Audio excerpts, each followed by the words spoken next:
Welcome back to the part 2 video. In answering that test question, which number is equivalent to the 5,000ths? 5,000ths, A, B, C, or D. So here I wanted to go over and show you a chart with these values. So 1,000, thousands place. 100, hundreds place. Okay.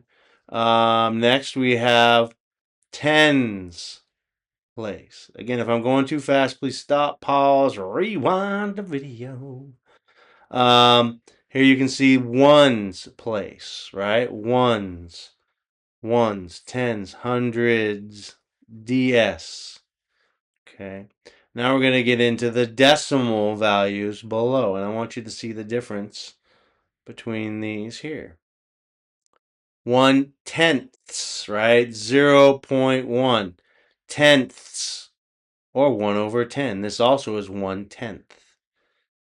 So you can see the equivalency in fraction and decimals. These are both equal values.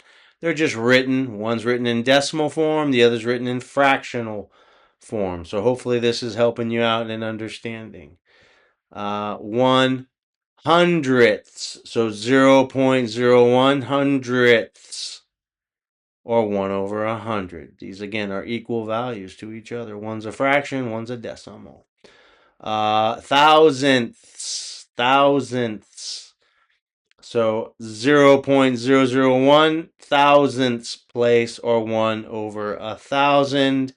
We have here 10 thousandths place, 0.0001 10 thousandths place, or 1 over 10,000. And here is a little more for you. 100 thousandths. 100 thousandths place. 0.00001 is 100 thousandths place, or 1 over 100,000, like you see here. And finally, the 1 millionths place value. 0.000001, or 1 over a million. So hopefully this will help you in understanding. If I've gone too fast, again, stop, pause, rewind the video. All right. You want to conduct an internet search for worksheets with answers for understanding place values on a number line.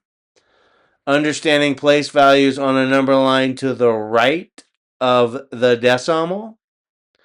Finding missing values of a number line, including tenths, hundredths, thousandths, 10,000ths, 100,000ths, and 1 millionths place values. Thank you for joining me. Math is easy. Take it step by step. If you find these videos helpful, please help me to help others by liking, following, sharing, and subscribing. Math is easy. Take it step by step.